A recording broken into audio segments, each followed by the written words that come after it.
We're about to get started, so if you want to take your seat, I know it's crowded in here. Oh, that was pretty quick. I'm Kelsey Thorid. I'm currently a reporter at CBS News Bay Area in San Francisco. Woo!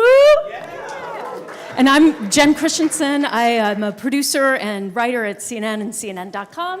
And I'm the convention co-chair. Thank you so much for being here. Yeah, thank you all for being here. Hopefully everybody had a good first couple of sessions this morning. Now we're kind of getting into the thick of things this afternoon. So it's some exciting times. We have this plenary session that's going to get started here in just a little bit, and then we have some other exciting stuff. If you guys have already looked at the schedule, there's some pretty cool stuff going on tonight. Let me see here. We got a fireside chat with Zachary Quinto and showrunner Michael Grassi talking about their new series, Brilliant Minds, which premieres on NBC later this month, so that's pretty cool. We got some cool LA stuff since we're in LA this year. Yeah, right after that, we have a screening of MSNBC's short film, It's Okay, which is featuring a Q&A talkback with producer Jesse Tyler Ferguson. That'll be huge. Yeah, we love Modern Family. And then after that, guys, there's a reception at the Preston's, the restaurant that's just on the other side of where we're sitting right now. So that'll be a lot of fun. We're handing out, I think, some awards during that. And then there's drinks. I know that's a thing. So, yeah. So get excited for that one. Yes. And, of course, we have our own stars here at the convention. So if you haven't already downloaded it, Sketch is a fabulous app. It's really nice. It's easy to help track all the sessions. There's also opportunities to give feedback to the sessions. Please be nice, but also give feedback, because I'm running around with this notebook, so you can also give me feedback, because we always want to make the convention better if we can. So that's, again, Sketch. It's an app that you can easily download on your phone. It has everything. Oh, and then I get to do this one too, sorry. You want to go to this next one? Sure, yeah. Sorry. We're working our way through it, guys. Okay, so before we move on, we want to say thank you to Audio Chuck for sponsoring our View from the Top plenary today. That's the one that we're about to see here. And this session, thank you, yeah, Audio Chuck. Go Audio Chuck. Obviously, we just got the script, sorry. So this session's always been one of my favorites. I don't know if you know this, but really we're one of the only organizations that gets access to some of these top leaders who really are willing, able, and just so excited to be able to share their knowledge with us. And I don't know any other organizations that are able to do that. So I just want you to know how lucky we are to have some of the leaders here that we have today. I think they're really going to help us think through what our future in the organization is going to be in the profession, and exactly help us understand what we need to do next. Yeah, it's a pretty sweet lineup. I don't know if you have seen the speakers that are going to be speaking here in a second, but we got some top talent from all sorts of different organizations across the country. But before we get to that, if you guys were at the convention last year, you know that we like to do a little game to kind of break the ice a little bit, some trivia. So any trivia buffs out there, roll up your sleeves. Now is the time. And we also have some pretty good prizes. I already looked in the prize basket, and there's some pretty cool ones in there. So whoever gets these answers correct, you do get a prize. So, get competitive. So just so raise your hand, and we'll call on you, and you'll be able to get one of these prizes. Okay, so here's the first question. This one I think is actually a little hard, but prove me wrong if anybody in this room knows it. Okay. So this is the question. The iconic Hollywood sign was originally a temporary advertisement for a real estate development called Hollywood Land. In what year was the sign built? Yeah, tough one, I know. Oh, right here. What? Oh, sorry, 1923 is the last year. Yeah. He got it. Oh, wow. Come on up. That's impressive. That's impressive. Got it? 1923. Yes, 1923. Okay, the next one, there's only one other, and then we'll have others throughout the sessions, I promise you. So plenty of TV shows have been set in Los Angeles. One in particular became iconic and made the zip code for Beverly Hills household knowledge. In what year What year did Beverly Hills 90210 premiere? And extra points if you know the exact day. Oh, no. That's what it says on here. Oh, it does. Exact All right. day. You want to call on the man with the beard? It's 1990, and I don't remember, but it's either the spring or the summer of 1990. You got the 90 part right, so we'll give it to you. Yeah. This one says October 4th, so fall, but yeah. Okay, well, great job, guys. We have many more prizes in that goodie bag, and we'll be doing more trivia throughout the thing. So, maybe read up on your Hollywood knowledge, your Beverly Hills, and then maybe you'll win something next time. Let me look here. Okay, so now we're going to move on to some of the awards. We've been talking about this. We're going to be giving out awards all weekend long to people that have just done great work in journalism. So let me see here. So each year, the NLGJA, the Association of LGBTQ Journalists, invites journalists throughout the world to submit their best work for the awards. Now, we will be giving these awards out throughout the convention, as I said. And when we announce your name, please come up to the stage so we can applaud you and you can get your award, and you can also get your photo taken with President Ken Miguel. Where's Ken? Right there. Oh, he's behind me. Yeah. Yeah, don't forget a photo with Ken. He's very photogenic. It's worth something, Yeah. definitely. Definitely.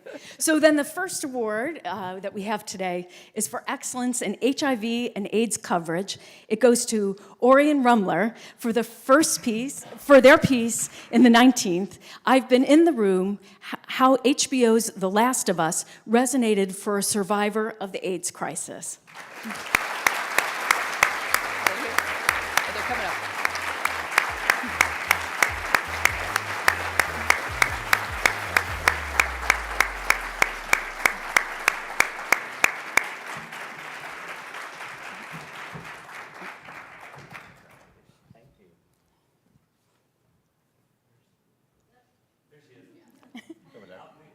Oh, crowd shot. Thank you.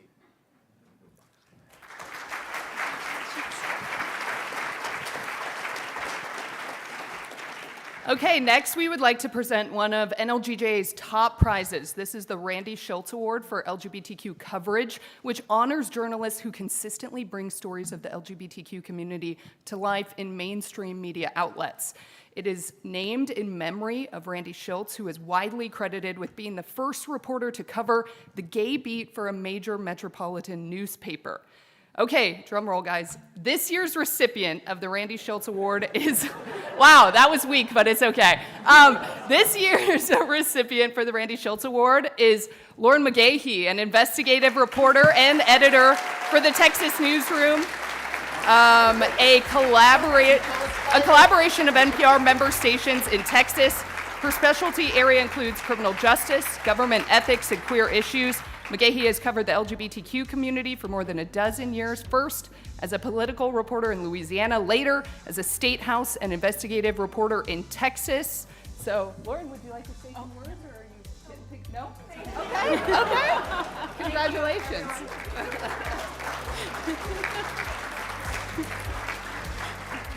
Congratulations. Fabulous. So the next award is the Legacy Award. This award recognizes an outlet, publication, or news organization that has exhibited innovative, high-quality, and sustained news coverage of the LGBTQ plus community over an extended period of time. Recipients exemplify our mission to promote and foster fair and accurate LGBTQ plus news coverage. And this year's recipient is The Advocate. First published, yeah, go The Advocate. First published back in 1967, The Advocate is the world's leading source of LGBTQ news and information. For decades, they've been our community's go-to source for political and cultural conversations that matter. They do this award-winning work using thoughtful reporting, compelling photography and video, and vital commentary. The Advocate defines what is gay, lesbian, bisexual, and transgender today. You can see them. They're all coming up. I'm going to name everybody as they come up. It's a long list. So accepting the award today for The Advocate are Kayla Gagne, Senior Vice President, Editorial, Tracy Gilchrist, Vice President, Editorial and Special Projects, Alex Cooper, Editor-in-Chief of Advocate.com, Daniel Reynolds, editor-in-chief of Out Magazine, Christine Linnell, social media manager, Nikki A., digital photo editor, Maria Adelena de la Ferrier, community editor, Christopher Wiggins, senior political reporter, and Nell Braverman, former editor-director. Thank you, guys.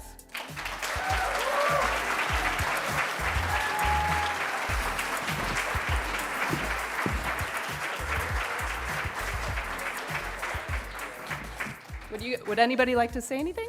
Yeah? Go. Yes, of course.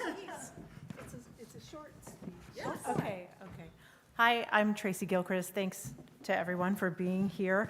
And on behalf of The Advocate, I would first like to acknowledge and thank our current editor-in-chief, Desiree Guerrero, who unfortunately couldn't be here with us today. As was mentioned, The Advocate was born of liberation and queer protest. It began in 1967 as a newsletter for the queer community following the police raids on the Black Cat Tavern here in Los Angeles. I don't often out my age, but I am always proud to say that I am the same age as The Advocate. When I was coming out in the late 80s, it was a clarion call for me, as it was for so many, and will continue to be. Like The Advocate's editors and reporters who were on the ground for the earliest protests and pride celebrations, the AIDS epidemic, and beyond, the folks on this stage have worked through events that personally affect us, including Prop 8, Pulse, the 2016 election, and more recently, the barrage of anti-trans legislation, book and drag bans. But we are also there when LGBTQ+ people experience strides in visibility and joy, like national marriage equality or when Chappell Roan releases a new song. The Advocate is a legacy brand, but it also has a long and bright future as we expand and evolve with our community and new ways of storytelling. Thank you, NLGJA, for honoring the critical role that The Advocate has played and will continue to do so. And thank you to all of you who have supported us and who continue to support us and The Advocate's mission and legacy. We are here because of you. Thank you.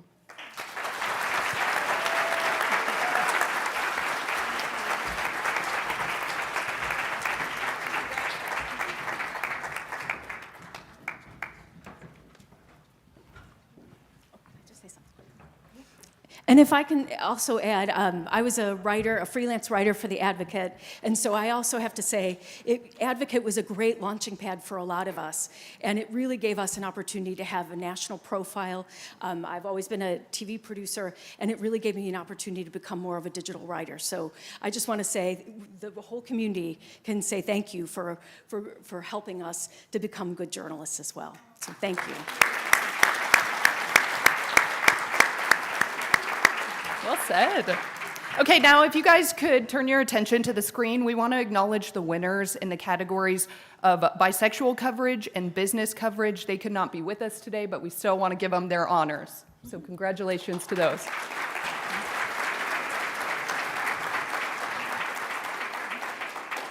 And now it's what you've all been waiting for. Let's turn it over to our wonderful executives who are waiting out there in the audience. If you all could start to come up, I'd really appreciate it. Please welcome our moderator, where is Lisa Collins, the fabulous professor, and our chapter president of Loyola in Louisiana. Thank you, Jen. Thank you all for having us. We're doing a little logistical shift change. Thank you, Daniel.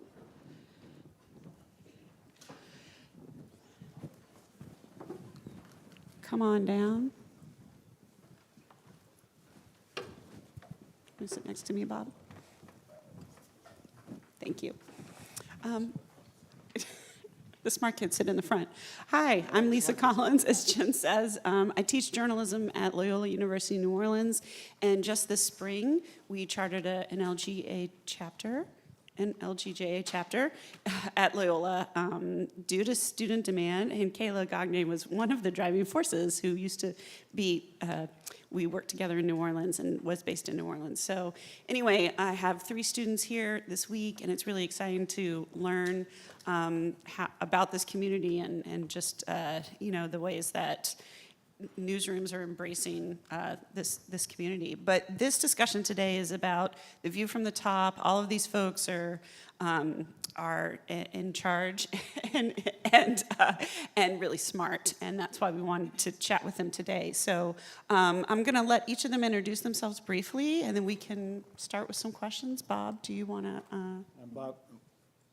I'm Bob Murphy from ABC News.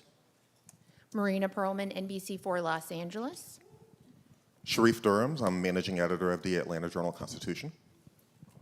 Hi, Jason Sheeler from People and InStyle. Hi, Nishat Karwa. I'm the executive producer of audio at Vox Media. I'm Daisy Thornton, and I'm the digital managing editor for Federal News Network. I'm Sam Sifton. I'm an assistant managing editor at the New York Times. Stuart Boslow, Director of Innovation at KHOU and Tegna. Thank you. Well, I want to start with, 2024 continued the trend of major job cuts at news outlets. And if you didn't get laid off, you certainly know someone who was impacted. We've got the presidential election coming up and rising mistrust among audiences, but there are some bright spots in our industry. Some media outlets, like the newly named Minnesota Star-Tribune, are expanding in hiring. The New York Times reported record revenue, and The Onion is back in print. I don't know if you heard that. It's not a joke. Onion's back in print. But there are challenges that we're facing as an industry. So I want to start with the election, and we've seen a rise in mistrust and threats of violence against journalists and newsrooms. So can you speak about, how are you working to increase trust through your news coverage, and how are you supporting your employees who are covering these elections? Do you want to start, Bob?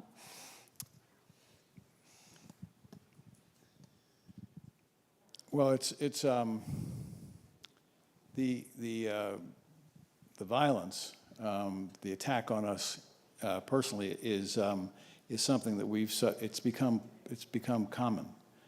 We have to send out armed guards with our crews, and we used to do it in selected areas, but now every crew that goes out has to have a guard with them. So it's become sort of standard. We instill in all of our employees that the content, the news, their reporting is paramount, and the accuracy of our reporting is what our actual reputation is made of, and so we don't shy away from that at all. And unfortunately, in today's world, there's actually a debate going on as to what is true and what isn't true. Truth is not something that used to be debated. It either was true or wasn't true. And so we live in that in that world, and all we can do is double down every day and make sure that everything we say is accurate and fair and to the best of our knowledge, true. And I do want to say, ABC is hosting a debate next week, and Bob, you were saying you're involved, but that planning is on track. How is ABC doing anything special in this heightened environment for the debate? Well, I mean, you were talking before about the changes in our business, and all the layoffs, and that's become a fact of life too. But if you actually look at the contribution that we all make, particularly the large organizations, to the discourse in the country, it's really incredible, and it's invaluable.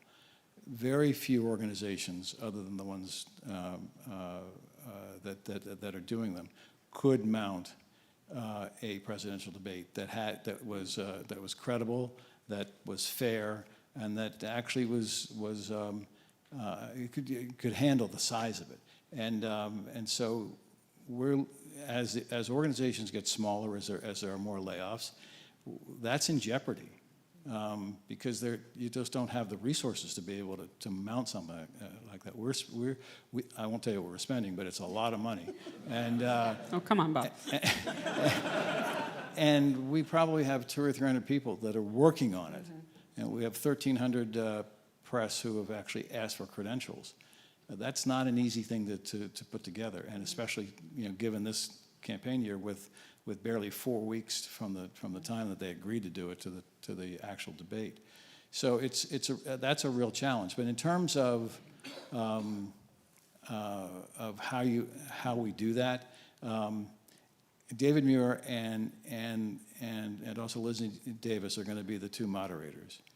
You've heard nothing from them in the last 4 weeks.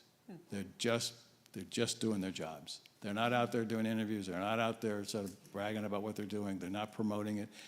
They're actually getting ready to do the actual debate, and they're getting ready to ask the questions that need to be asked. And they're not getting at all off track on that. And so that's one of the ways we do it. But we have a fact-checking team, and we have, as did CNN for their debate, and real-time fact-checking team. And the moderators will have to control that conversation. So I think we're doing the best we possibly can with the best people in the business, and so it's going to be a great debate. I think a lot of people will watch it. So that's at the national level. I want to hear from the folks in local newsrooms. How are you increasing trust in your coverage, and how are you supporting your journalists? It's a great question. I mean, I think the number one thing that we tell all of our journalists is you're always on. And I think you saw that in the last few months, right? Outside of security issues, safety issues, and journalists being faced with potential violence in the field, even at a school board meeting. That is something that did not happen, I don't know, even a decade ago, right? So there's this perception that everyone is a journalist, even if they're trained or not. And so part of the guidance that we always talk about with our journalists is also to remember that if you're leaving a workout, you have to keep your opinions to yourself, and if you are in public or online, I know that goes without saying, but it is something that we talk about pretty frequently every election cycle on a national or a local level. You are always on. How about in Texas, Stuart? Yeah, well, yes, it's become quite interesting to be out in the community covering stories these days. But on the misinformation side of things, we've spent a lot of time focusing on training. We're a visual medium, so we get images, from the community and other sources and all sorts of stuff all day, every day. And being able to recognize what's been altered and what hasn't been altered is now critical to what we do in making sure that that accuracy is still paramount to what we do. So we've spent a lot of time and effort in the company, across all of our stations, training people to identify just the smallest little thing that's wrong with an image, to be able to call whether or not it's fake. And that didn't happen 2 years ago. So it's a totally different ballgame now. Sam? So you asked about trust, and that means the trust of our readers, the trust of our viewers in the work that we're doing, against a backdrop of assaults on press freedom, against a backdrop of a deeply polarized nation, against the backdrop of social media feeds filled with misinformation. And at the Times, we spent a lot of time thinking about, well, how then, against that terrible backdrop, how then do you develop a trusting relationship between us and our audience? And the answer is, remarkably, putting our folks out there in vertical video, in reporter replies on comments, in more kind of personalized conversational writing that accompanies a news piece.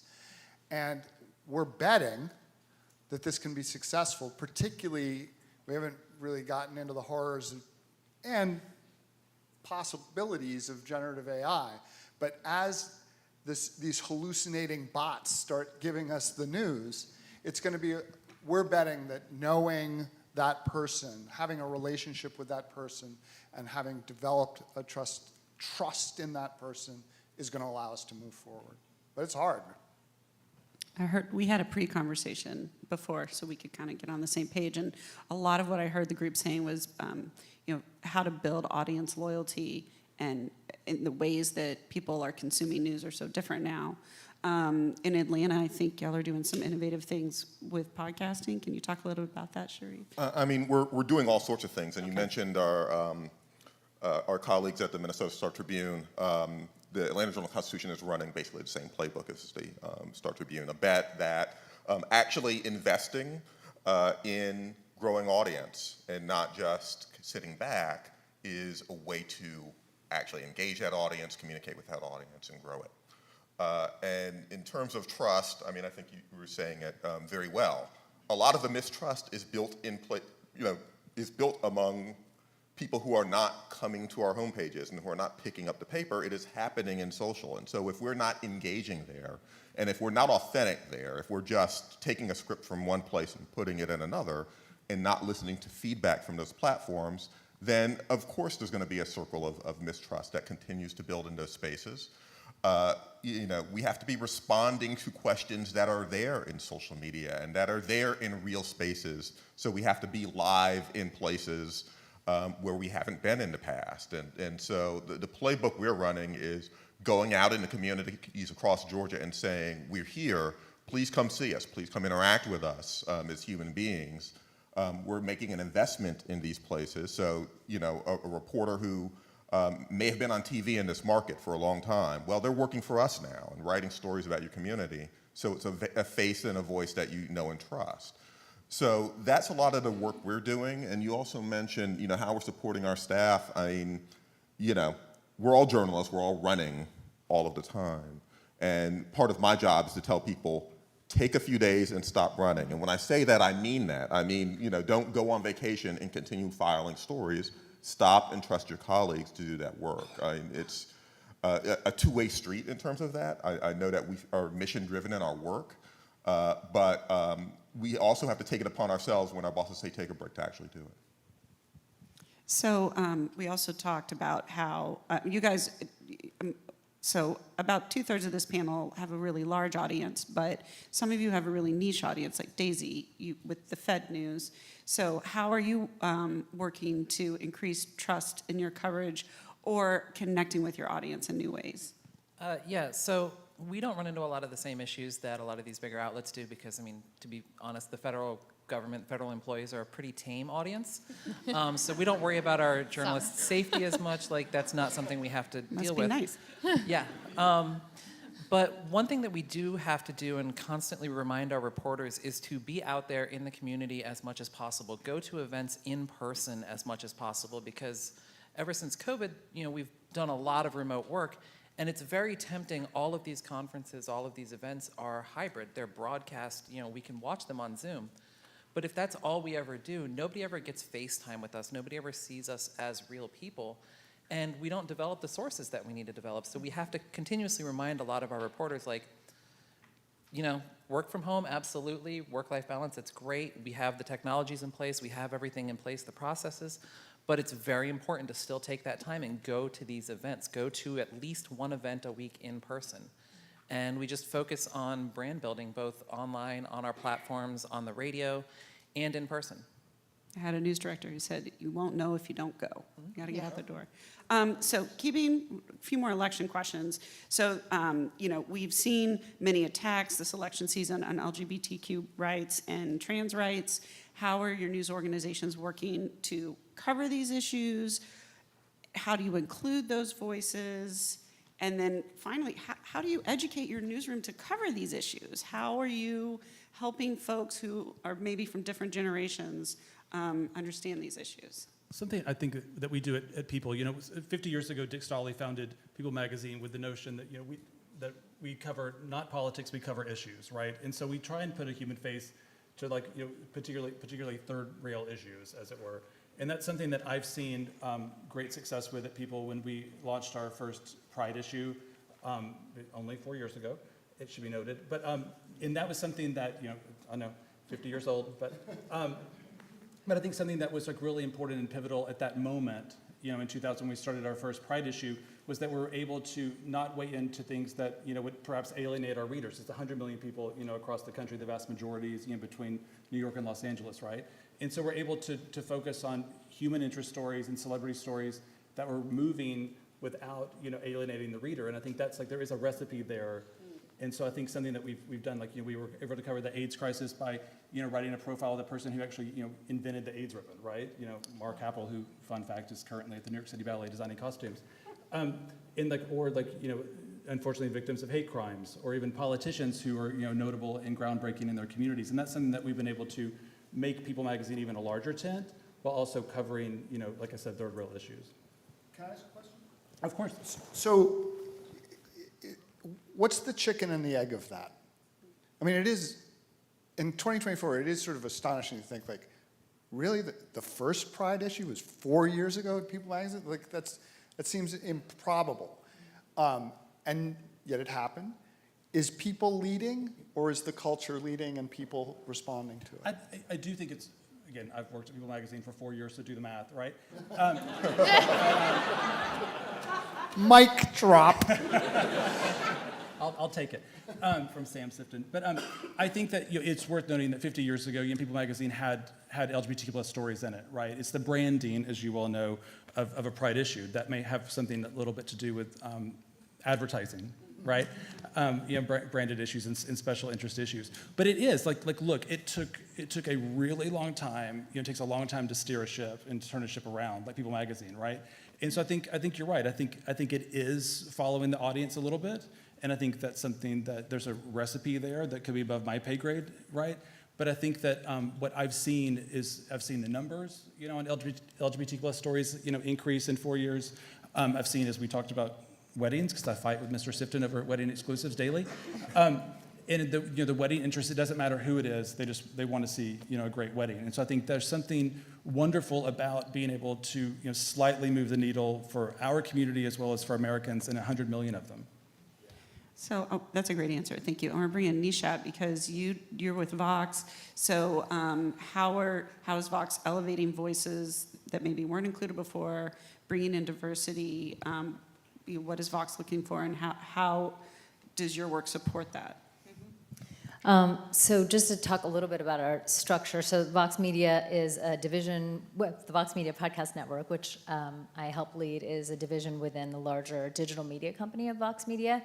And as this division, we have a slate of podcasts, many of which are homegrown from our editorial brands that include New York Magazine, Eater, The Verge, Polygon, SB Nation, Vox.com, which is a news site. And then we also have a large number of partner shows. So those are folks who already were established in podcasting or come to us to help them build a show. And for them, we may be involved in production, we may be just distributing and selling. And that is important to the question, because as a media company, our policies that apply to our own employees may not apply to our partners. So there are some things that are important internally that we do as a company that may not apply to all of the shows in our network that function, many of them, as independent media businesses. But with respect to our internal work, we actually have long had, predating this year, the election, but have long had a very robust internal employee people and culture program,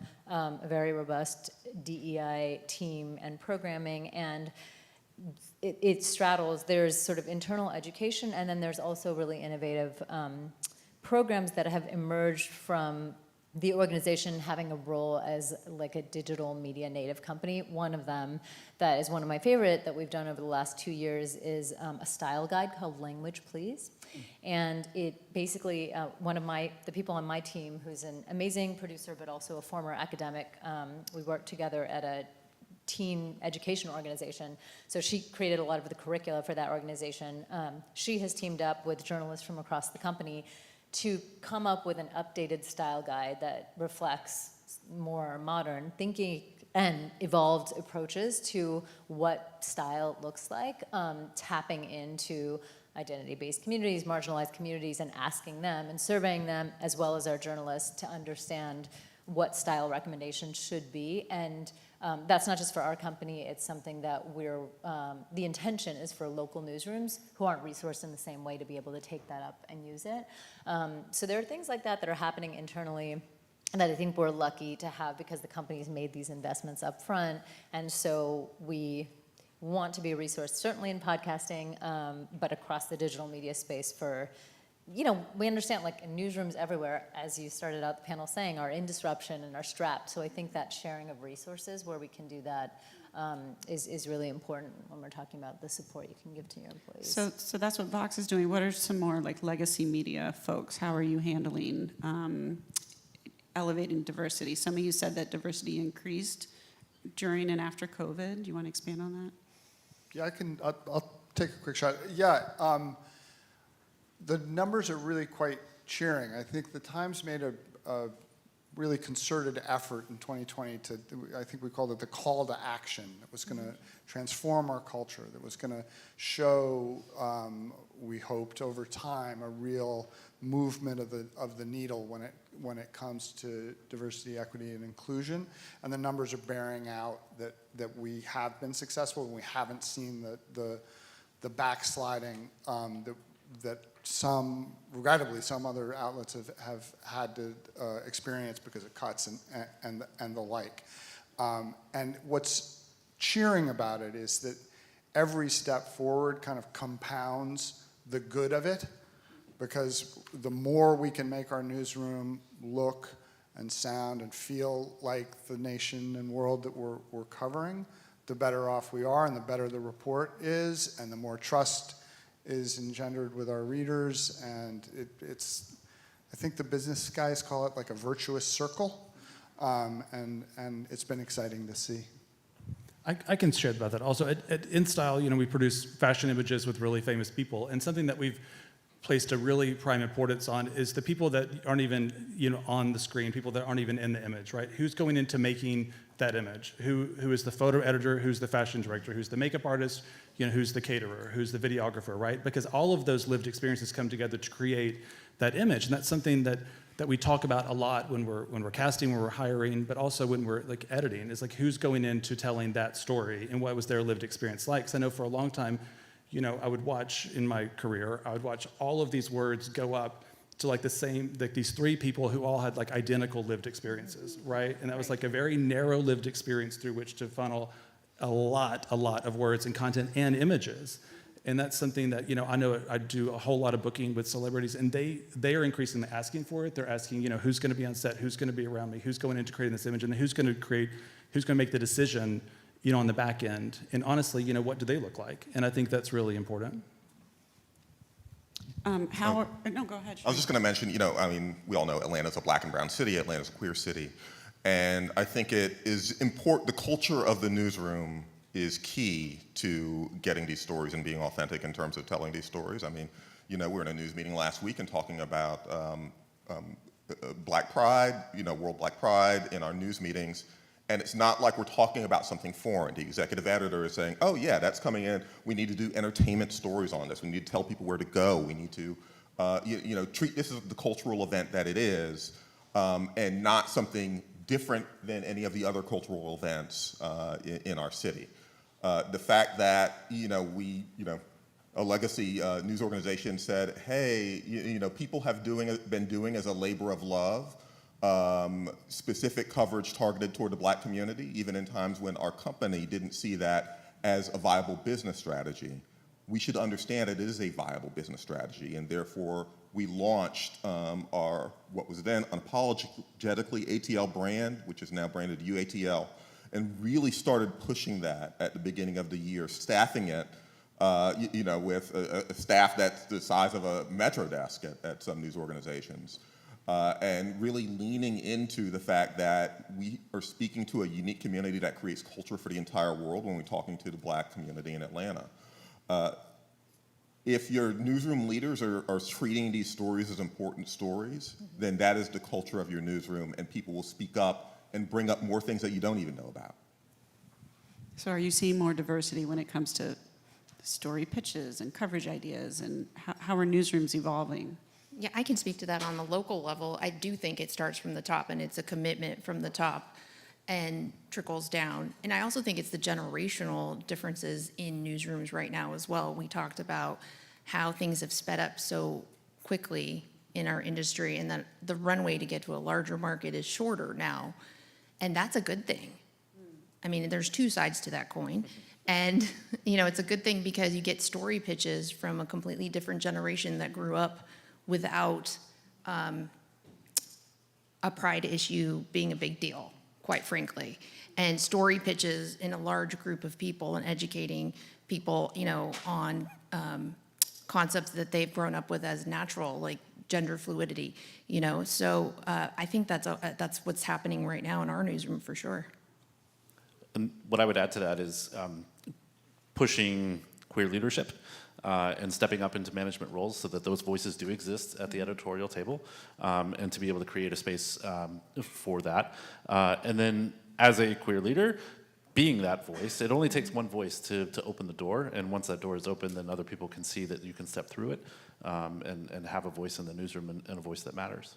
And you told me earlier you were networking with other folks in Tegna to advance your voices. How has Tegna been receptive? They've obviously been receptive. How have you worked kind of behind the scenes to do that so others might have an example? I think it's sharing stories with each other. It's communicating with each other and having a network of people that you can lean on and ask questions to, and just a partnership to be able to share stories and workshop a pitch, and I don't think my newsroom is going to go for this, but what if I do it this way, and brainstorm. Collaboration is key. So, as you mentioned, there's more generations now. There's a bigger span of generations in our audiences and in our newsrooms, and that impacts what we do and what we cover. But let's talk a little bit about the changing audience. Obviously, how we consume news has dramatically changed, and that impacts the business, the bottom line. Bob, you were saying earlier you think that we haven't quite, despite all the job losses, you think there's more to come. Oh, yeah. So. Yeah, I mean, the challenge we have, just as we're listening to this conversation, the challenges we have as an industry is that we're being attacked for our content, and at the same time, the infrastructure under which we have operated is completely changing, and the business model that we have come to rely on is completely gone. And so, as a leadership in any organization, but also as all of us, we have to adjust on so many different areas at the same time. It's quite difficult to figure out where the most important is, and clearly on the business side, on the structure side, we're not able to bring in the revenue that we used to bring in when we had mass advertising and mass audiences. It's just gone away. It's completely gone away, and it's gone away very quickly. And so the amount of revenue that we can count on is quite small. And so to do a lot of the things we're talking about here is really challenging. And we talked about layoffs. I don't know that we know yet. I was saying in the pre-meeting, I don't know that we know where the end of this process is going to be. I don't think we're in the middle of it yet. I think there's a lot more to come, and that the news organizations of the future will be different. There'll be different sizes. They'll have different roles. There may be very niche and very successful groups, and there may be hard news and soft news groups. It's hard to tell, and it's hard to tell exactly what roles they're going to be and how each of us will fit into those. But the challenge we have today is to do our jobs to the best of our ability, to do all the things everybody's talked about in terms of the quality of what we do and the range of things we do, and keep a focus on that, and not get bogged down by all the change and all of the uncertainty. We've got to, at the same time, keep a focus on exactly what we're doing and do it well, while we're all open to really exploring what it is that our business is going to look like in 10 years. And who we're doing it for.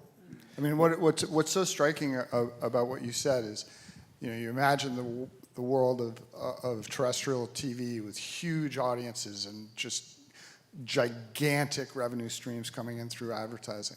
And then over in West 43rd Street, where we're publishing the New York Times, we had a relatively small audience, small subscriber base, but we were throwing off a ton of print ads. Now, we've experienced astonishing audience growth and astonishing losses of advertising revenue along with it. We now make as much or more money from digital subscriptions than we do from advertising. But having that to us, mass audience, so 10 million right now, wanting to go to 15, wanting to go to 20 million, that's a very different operation than running a major metropolitan newspaper, right? What we're covering, who we're covering it for, how we're covering it, how we're delivering those news and pieces of service and pieces of delightful enterprise is totally different. So it's like we're cousins. Who's hiring? Are people hiring? Okay, that's good. We're hiring, come see me. Yep. See me, see Keiko, see, we got a lot of times people here are looking to hire. Part of the reason we're hiring too is that there's a different attitude in the different generations you were talking about that are in our business today. There's a churn that is much stronger and much more regular than it has been in the past, and people are moving in and out of jobs much more freely than they used to, and so building a staff of talented and dedicated and loyal employees is really hard because there's just so much of a churn. And as the business starts to shrink, not only are you going to have fewer places for people, but the number of people that are going to be churning through them can get out of control. And so being able to figure out a way to both recruit and attract and keep people is going to be a real challenge going forward. And it's an important challenge that we have to sort of master in some way. How are you approaching retaining good employees? You know, something that we actually were just talking about yesterday is, and I know this is going to be a bold word to say here, but like the joy, right? Like, you know, like it's, I know we're talking about like, you know, there's doom and gloom and it is all shrinking and it is all changing and I feel older and older every day at work. You know, I'm like pitching a story about Fabio and all the people are like, who the F is Fabio? I'm like, no, I found him. He's in Tarzana, you know? And I went to his house, and he lives next door to Jojo Siwa. But anyway, and then they found out who Fabio is, right? But we are talking a lot about joy because, like, you know, people, you know, we at the end of the day, you know, none of us got into this for the paycheck, I think, you know, and like there needs to be like a little bit of fun to be had at work. And it's so lame to hear like the old guy talk about have more fun at work because, like, you know, nothing says a party like a lot of rules, right? But we really have made a concerted effort, you know, across all the brands at Dotdash Meredith to really think about that at the end of the day, right? Like I love what you said about like when you're not working, actually don't work. You know what I'm saying? Like stay off Slack. But also just like there has to be something fun to be had this week. And like, is there a story that you really want to write? You know, because chances are if you really want to write it, someone wants to read it. And has it not been written before? And is it like breaking? And is all that stuff? All the ingredients are there, but also hopefully like you give a crap about it, you know, and like have like a little bit of fun. In the daily churn, yeah, Stuart. What I would add to that is that I think the broader is growth. People just want to grow. They want to learn. And I think as long as you're creating a space and fostering growth and fostering education and fostering learning, people are going to be happy where they are. Yeah. I think another thing that's very prevalent in podcasting, because people see that it's a very talent-led medium for a lot of the big and successful podcasts. So, for instance, on my team, I have producers of all ages. Many of them are young, and they're coming up in a very like talent-driven environment with the creator landscape, as well as, you know, individual journalists going off and starting their own businesses. And so, how do you retain somebody who has that ambition and appetite and sees everybody going off and hanging out a shingle to stay inside a big company and grow there? There has to, you know, there are a ton of things that you can do within the parameters of someone's job, and that's one question that I think about a lot. And then there's also this question of how do you satisfy this desire for people to go off and do their own thing? And one one way is just the company's relative looseness around policies that let people experiment over here on the side and, have a side hustle, or encourage people that their creativity is not, of course, confined to work, and that they can take what they're learning at work and do something interesting on the side. And also that the company has programs and sort of internal mentorship to cultivate that, which is an investment by any company to set aside management time, or we do on my team a lot of workshops where we bring in like other impressive people in our industry to speak to the team so that it's inspiring, but figuring out that way, understanding that people have a lot of options, may cycle in and out of newsrooms frequently, but should also feel that their workplace is thinking not only about what they're doing for the company, but what is enriching to them. Another thing that we do within my team that is unique, but I hope more people can do, is I mentioned this person who works on my team who used to develop curricula for high school students, and she is an editor on my team, but she also still has her academic brain working, and so we do these intermittent workshops that she identifies a theme that might be something we're all thinking about in our work, even if we're not working on it day to day. Not everyone on my team is working on narrative podcasts, but we are all thinking about like, what's a great beginning and ending to an episode? So she'll like put together a really smart deck that brings like the best examples that she can find with input from the team. And we just take a morning to have, not a morning, but like a morning meeting to have a discussion and go through these examples. She plays tape, she asks some prompts, and it's like a really fun thing to do. It does feed into how well we do our jobs, of course, and then we're like seeing what other people are doing, and it's kind of a showcase in a way to understand what's happening in our industry, all of which is good for employees, whether they stay with us or they go out into the world and leverage all of that elsewhere. So I think kind of that duality of thinking about, of course, what's good for the company, but what do people want in their world outside of their work. Yeah. Another thing that we do, not just thinking about their lives outside of work, but their lives within work too. Something I have regular conversations with our deputy executive editor about is the workflow processes of our reporters. And we go to the reporters and we ask them, like, what do you hate doing? What is the biggest time suck of your day that we can automate? And like they told us, like putting tags into their stories when they're putting their stories into the CMS.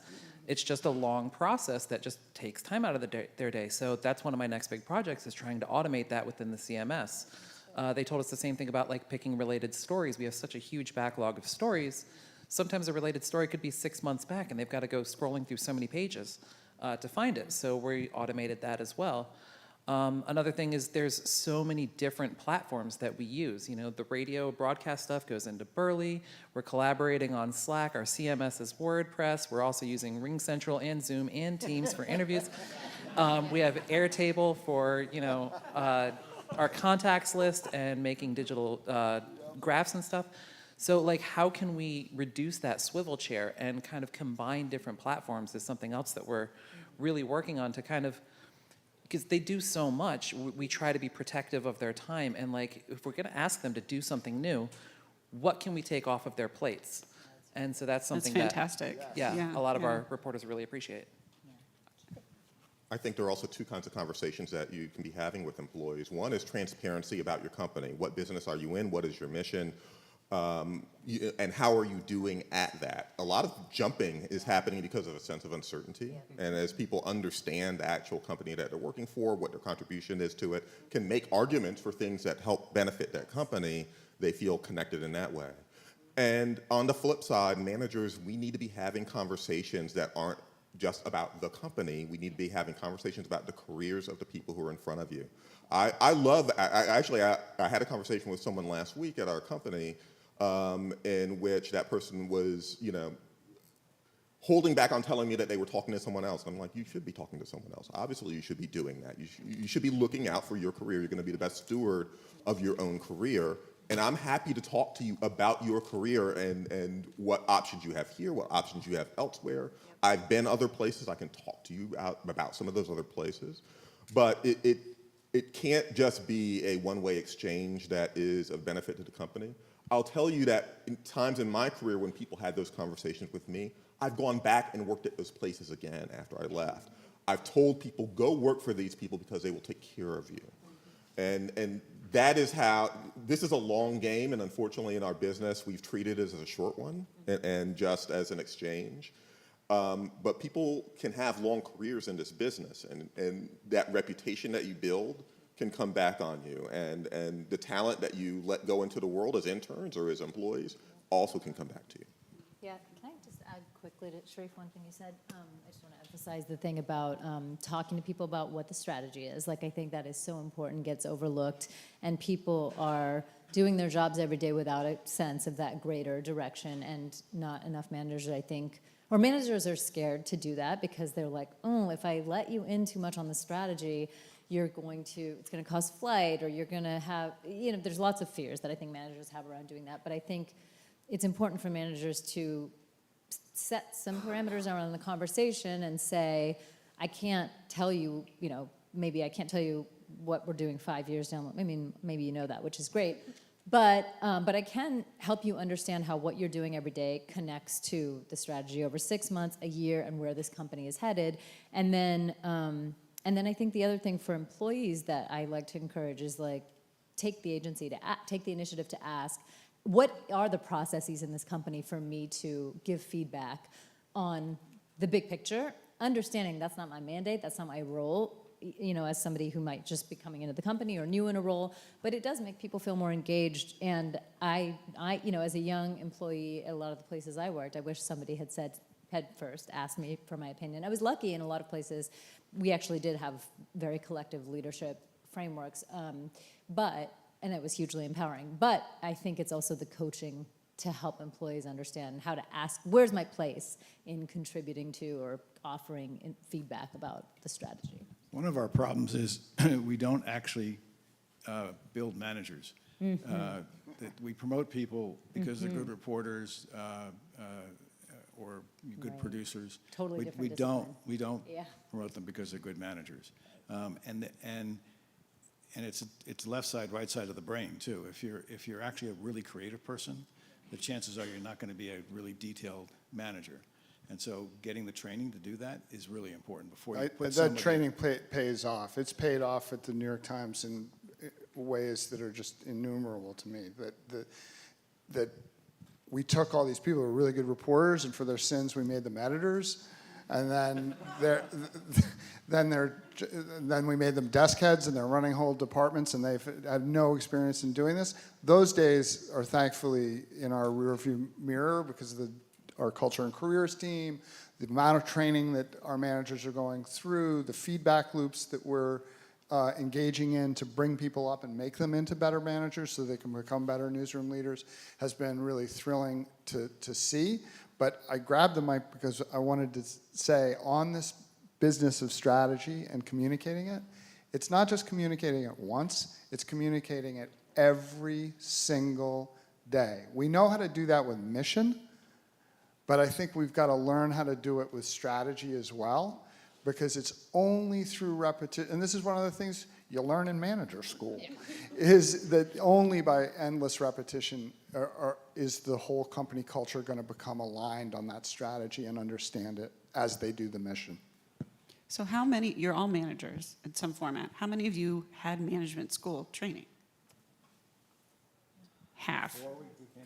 Before? No. During. So you're flying the airplane while you're building it. Yeah. So what if, so I know we have some It's younger. like a GED MBA. Yes. It's a lifelong mission, though, as well. So for leadership, as much as employees, we have to be active learners as well and stay humble. There's a lot of demands on leaders, some of them not realistic. And, we're human. We're not AI bots yet, which I'm sure that's in the works, right? Hireamanager.com. Nonetheless, so I do think that investment on the front side is really important. And, one of my mentors always said, you don't know what it's like to be a manager until you're a manager. There's a lot of theory around it, but once you're in it, that's when, you have to have the, and this is, something that I think we practice in our newsroom is leading with empathy, and that news is gray. It's not black and white, and people are human and treat every scenario like that. Daisy, you seem like you. Oh, I was just going to say, to be fair, I was offered management training pretty much almost immediately after they promoted me, and they were really talking up this program. And then my executive editor ended with, and you get to spend 5 days in Florida on the company dime. And I was like, oh, no, sorry. I can go to jail for using a public restroom there. Like, find me another program, and absolutely. But, yeah. Did they find you another one? We're working on it. That's encouraging, but also upsetting. Yeah, I mean, shout out to the Sulzberger Leadership Program. You know, I'm a fellow there. Shout out to Pointer and their leadership training. If you can go to Florida, then the training is worthwhile. Yeah, the question is, should we? But there are a lot of management training programs. Jill Geisler's, you know, online training for leaders. You know, please talk to people on the stage and other executives that you know about how they learn to do what they do. Often it is someone outside talking to them about their style. Lisa, you brought this up in our chat before, but this is the first time where there's so many different generations in rooms now, and so learning to be able to talk and communicate effectively across, 4 or 5 generations now is a huge challenge, and being able to learn to do that effectively is really key. I see in my students a lot of imposter syndrome. They're like, oh, I don't know how to do that yet, so I will not try to do it. So I was just wondering how, I mean, it seems like some of you were pushed and some of you raised your hand, but all of you, it seems like, had initiative and drive to take that first step to become managers and then to encourage others. It's fantastic that you're leaning back. So that's great. Did you have something to add? Well, I was slightly going to just pivot from something we were talking in the room that's related. Sure. So there's the sort of manager track, and it's not always clear that that's a track. And then we were having an interesting discussion about the skill sets that are expected in newsrooms nowadays, and the sort of binary: should you be a jack of all trades, or should you be thinking about specialization? And I mean, I'd love for others to talk about that. I can say quickly, in podcasting or in my department, if you are on many of our shows are very subject matter oriented, and we in our podcast network certainly look for hosts who are top of their field, shared kind of credibility, ethos, authoritativeness, because what helps our shows edge out other shows. Is people are maybe going to be looking for their one go-to news podcast or their go-to tech podcast or go-to basketball podcast, and we want to be able to offer that. So for, I think, reporters and producers who are in a subject matter area, knowing that subject matter very well is still very important, but then there's the just production side, and obviously when you're a producer, there's a range of skills that you might have. And I was saying that it's still really important to me when I hire that somebody really understands the craft of whatever their role is. So if they are a podcast script editor, certainly they're going to have a lot of skills that are peripheral to that, but it is still really key that they have that expertise. And I think someone else, oh right, yeah, but fluency with other skills is important. Like, even if you have a newsroom where you need people to be jack of all trades because it's a small staff, digital media newsroom, everybody's got to do everything. For me, even though our newsroom is not that way or my shop is not that way, I still really value when we are all at that editorial table and we're not having to do a lot of like 101 explainers for people across roles. Stuart, you want to add to that? About the skills, what skills do people need to succeed these days to be somewhat recession-proof? I mean, I could say, like, years ago, I started at Condé Nast, and my first day on the job, they set me down, they're like, okay, so do you want to do words or pictures? And I was like, what a good question. So I chose words, probably the right choice. But that was a legit question right in the first day, like words or pictures. I was like, it's like just door 1, door 2, blue pill, red pill. But and today I have like this weird hybrid job, and I'm not going to take you down the like dark country road of like my current employment. But I do think I had this weird job where I was doing like kind of special fun stories, and I did a podcast about the 90s, and like I did kind of all this stuff, and I just saw a bit of what I found to be depreciating value in what I was putting out at the company, right? We're going more digital first, more breaking news, less kind of glossy special issues. We still do those, but look, we know what the business model is, and we also know where the value is, and we are a tech company. We're digital first, and so I looked at the money we were paying to people to book celebrities. And I was like, like I could do that. Like, I have those contacts. So in my current role, like I created it, and with the support of the president of the company, because I pitched it. But I pitched it with like the bottom line in mind, right? Like I figured out what it's going to take to support, my salary. I mean, still get to do the stuff that I wanted to do, and look, so far it's really working out. And I say that only because I think that we're far more in control of our destiny than sometimes our higher ups let us realize. You know what I'm saying? There's a lot of value in people who can create an original story. There's a lot of value in people who have original ideas, because those original ideas and those original stories, they can actually make money. And unfortunately, I think that in my case, I had to be a little bit revenue focused when determining my career. One of the things that is really essential is there are all sorts of new skills out there, and I would encourage people to actually get as many as you possibly can. But the one thing you have to be able to do is write. If you can't tell a story, all the rest of the skill set is worthless. We talked earlier that it's really storytelling, right? At the heart of what we do, doesn't matter the format or the focus, it's really storytelling. I mean, for sure, and that's I have at People Magazine, I have learned that, right? There's extraordinary value in being the first person to tell a story. There's extraordinary value in gaining not only the trust of your reader, but of your subjects. We offer a whole lot of access to a whole lot of people, including celebrities, at People Magazine, because they trust us and they come to us with their good news and their bad news. And there's a lot of there's a lot of money in that too, right? But it is in the storytelling, because at the end of the day, people just want to know stuff. And you want to be the person to teach them. And even when it comes to internal communication, thank you. Even when it comes to, I'm just projecting.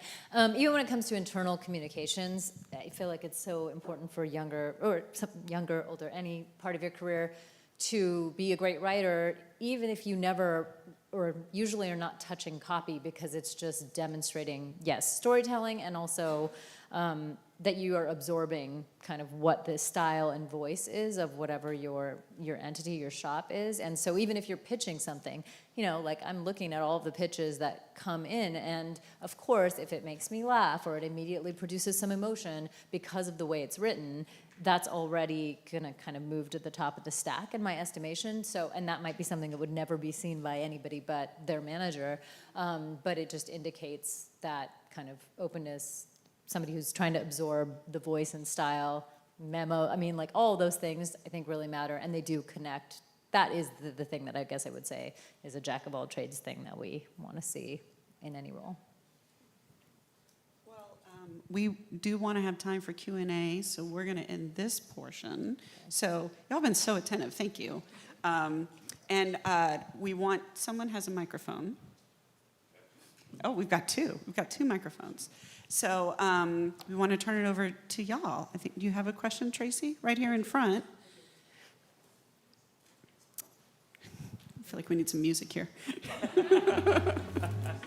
Oh, thank you. Thank you, PJ.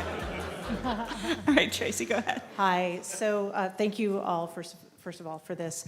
I would love to know from those of you who are in more mainstream news outlets, because we have the ability at The Advocate to not have to both sides certain stories, like whether or not gender-affirming care and trans women in sports is scientifically sound, or and there are some mainstream outlets that try to both sides that. And I would love to hear from those folks how you are combating that in your newsrooms, because it's misinformation.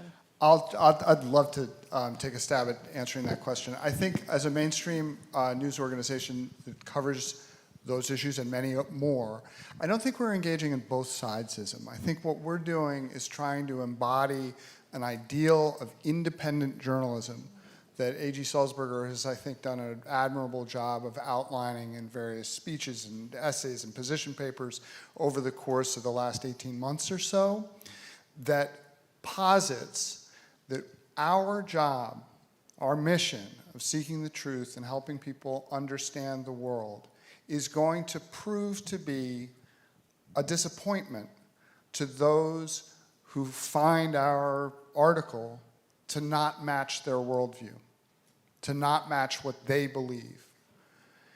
And we see this in our coverage of gender-affirming care. We see this in our coverage of the war in Gaza. We see this in our coverage of the war in Ukraine, over and over and over again.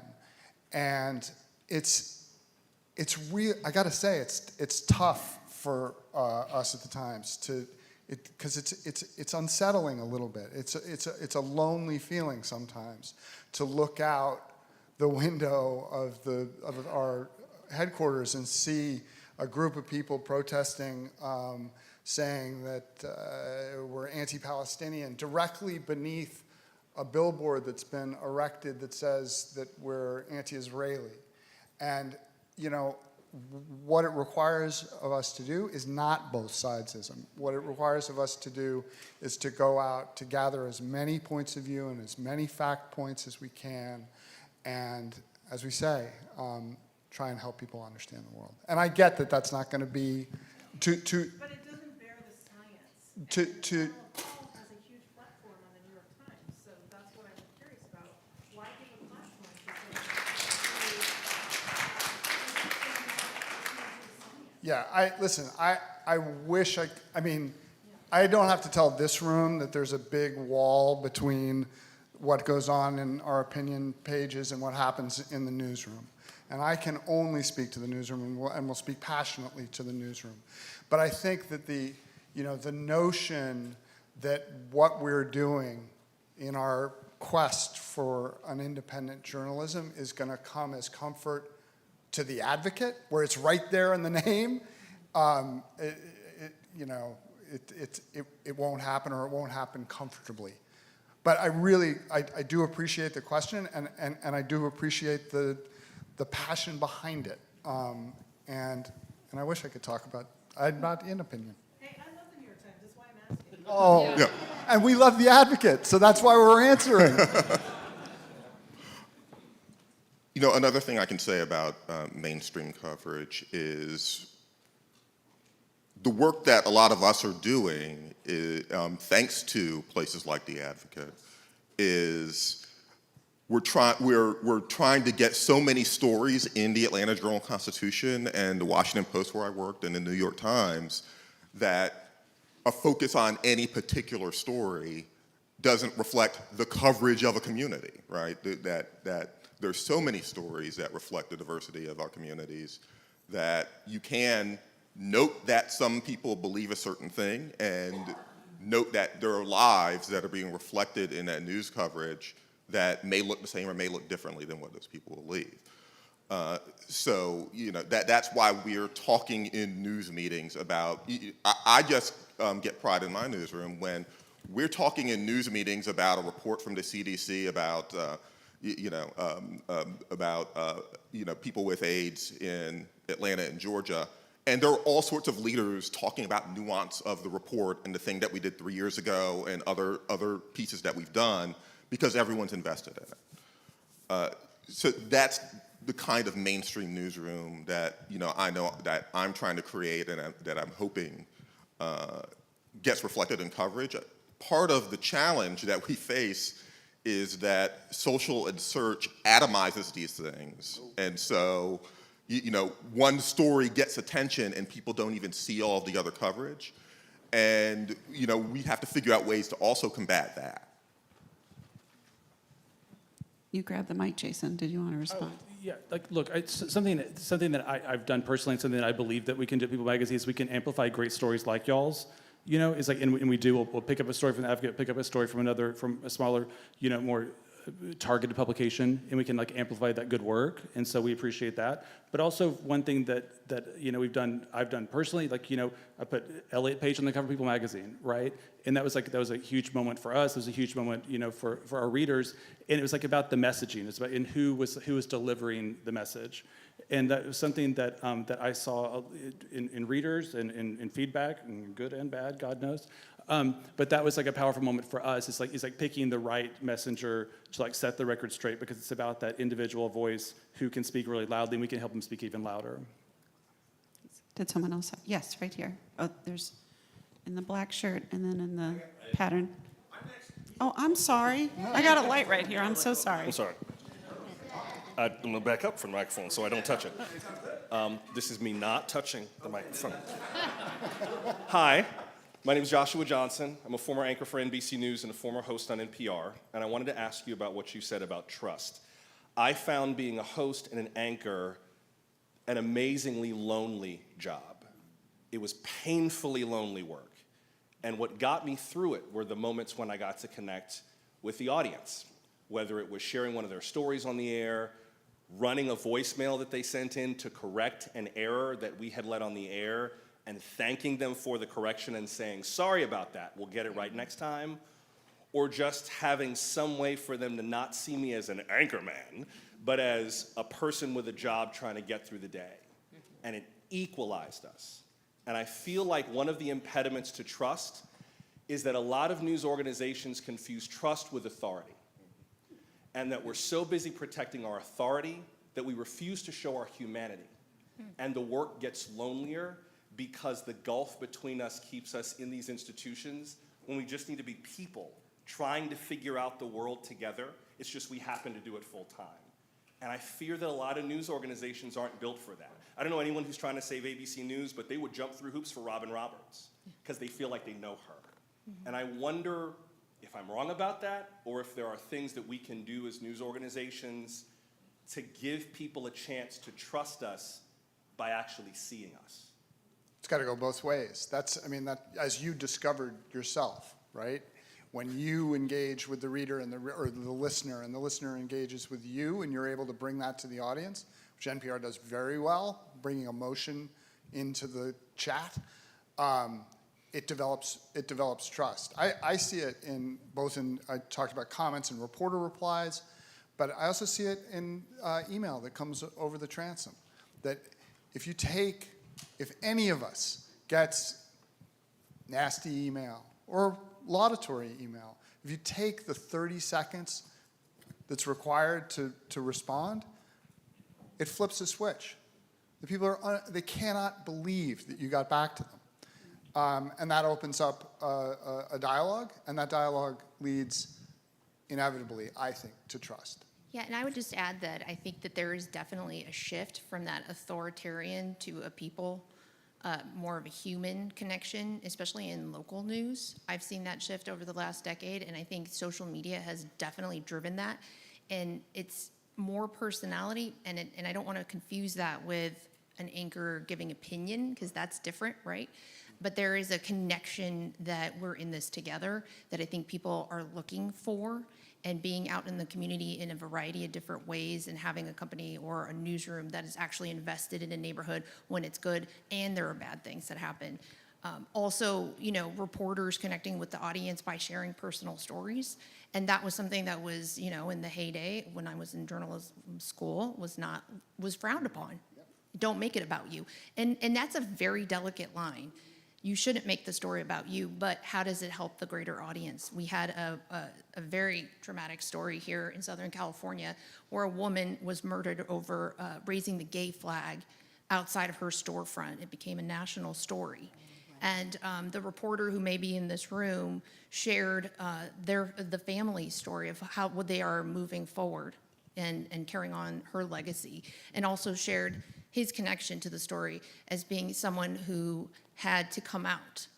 And that's something that we would not have seen on air. He's here. He's in the back of the room. Is he there? Alex Let me see. Rosier. Alex Rosier, right there.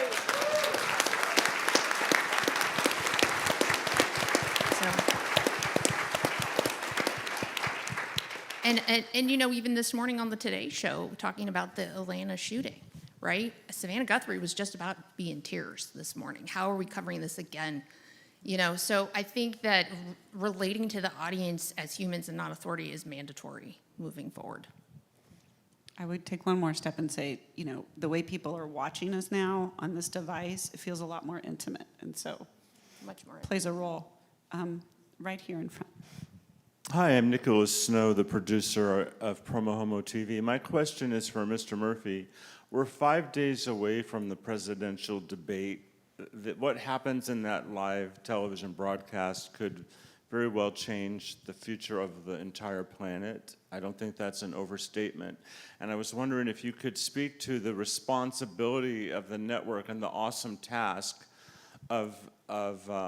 creating that journalistic moment, that broadcast, if you would speak to some of the pressures and challenges and preparation that have gone into it. Well, as I said earlier, the two people who are going to carry the bulk of that weight are David Muir and also Lindsay Davis. And they have a team of people that have spent, I mean, they're doing an incredible preparation. And our trust in them is absolute. We think they're the best, and we believe they will be able to carry that responsibility and do it effectively. And all of the stuff around it, where the debate is being held, the studio, the press areas, and all of that stuff, we're trying to do that at the same time and build it up so that there's a support structure there that allows for not just the questions and the answers, but the interpretation of all of that to happen from all of you and all the people who will be there, so that it's not just ABC. We're actually putting it on, and we're going to create the event, and we certainly believe in the two people that are going to be asking the questions.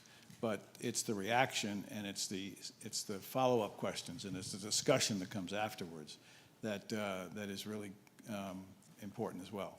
And so it's in any news organization, when you have a situation like this, if the New York Times was going to do an interview with the president, you want to send your best people, and your best people just don't show up. They actually you've mentored them, you've brought them along for long periods of time, and there's a absolute confidence that they'll be able to do the job. Where's the mic? We have a question. Well, there was a person who had their hand up with the sunglasses. You're good? Okay. In the gray jacket.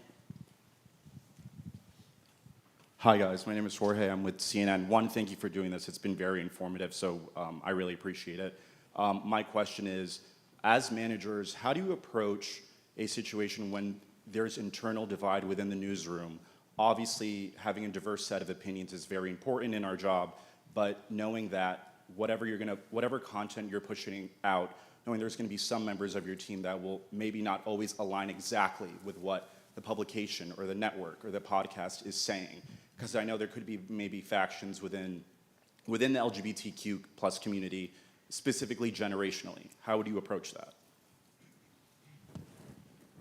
This has come up for the Times, and I don't think the pandemic made it any easier. And while I love Slack for many things, this is not one of them.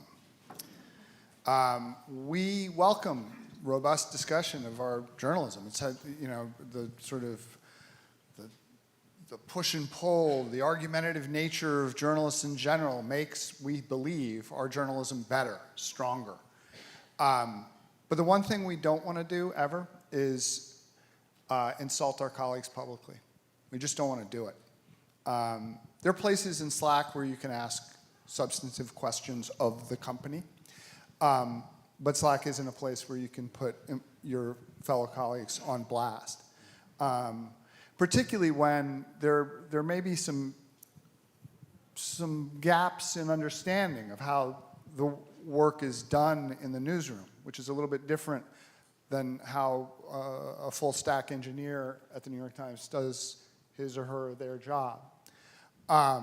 And so we kind of got it, I kind of joked about it at the beginning, yeah, we've gone through this. We needed to kind of recalibrate how we spoke with one another for a work from home age, in an age where we're all communicating electronically as much as we are face to face.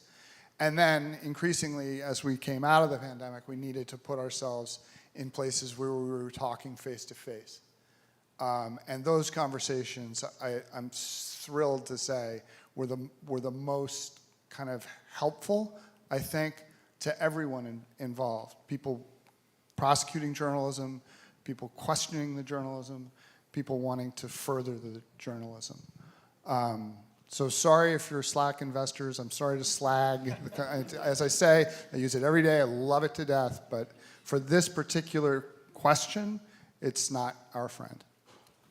I'd also say this is why you're having those conversations consistently, repeatedly, about your values, about why you're doing things. One of the things that I think is most important, particularly when we're moving very quickly, I am always trying to tell our teams, do this, and here's a sentence of why. There might not be time for debate about it, but I want them to know that I'm reflecting the values I've talked to them about before and will continue talking to them about in the future. And so even if you disagree with me, you know why I did it, you know why I made this decision. And by the way, there are about 10,000 more decisions, and we can influence those decisions as well. It's a long game. Yes, with the glasses right in front of you. Hello. When Trump became the president, he attacked the media extensively. The media, on the other side, started taking a little bit more edgy, defensive tone. You've seen people who were left-leaning, media outlets that were left-leaning became extremely left-leaning. Even the centric one was dragged one way or the other, and of course for the right wing, they did the same. My question is, how much did this change of tone of voice of the national media contributed to the mistrust that journalists are now facing? Hugely. I mean, it puts people, it is, I said we're a polarized nation. That's why. Those are polarization machines when you have echo chambers on two sides of the political divide. And it makes it extraordinarily difficult to do what we're trying to do, which is perform independent journalism amid it. I mean, that's all I can say. Like, how much did it affect? A huge amount. It's huge. Right? And it's really difficult to see, it's really difficult to see how we're going to get back to the middle, to the center, to a place that doesn't have so much polarization. And I would add on a local level that it actually helped amplify us because people actually do still trust local news to an extent. I think it's on us to continue to push forward our sources, our transparency, and all of that. But I think there is still a little bit of trust there when it comes to local news because we're in the community. We're, to your point, we're out in the community, and we're living in the same areas that you are. And the more that we can foster that, the better trust that there is, at least in local news. Just the one little element that complicates things is, I think that some media were pushing back in that way because, if you look back at the 60s, the moments when the Atlanta newspapers decided to really speak out against segregation, we look back at that and say that was the right thing to do. And so journalists probably reasonably had to question, is this the time that you push back in this particular kind of way? And so, that's why you can't describe media as a whole as having done that, right? The New York Times didn't do that, right? So individual players were making different decisions, I think, always from an authentic place, but just trying to figure out where that line was. It's tough. All right, well, thank you so much for your time today, everyone. Thank you for your attention. Really enlightening. And who said they were hiring? Show of hands. Who's hiring? Who's hiring? Let's find these folks. So thank y'all so much. Thank you. If you guys just want to stick around, I think they want to get a photo of all of you. Yeah.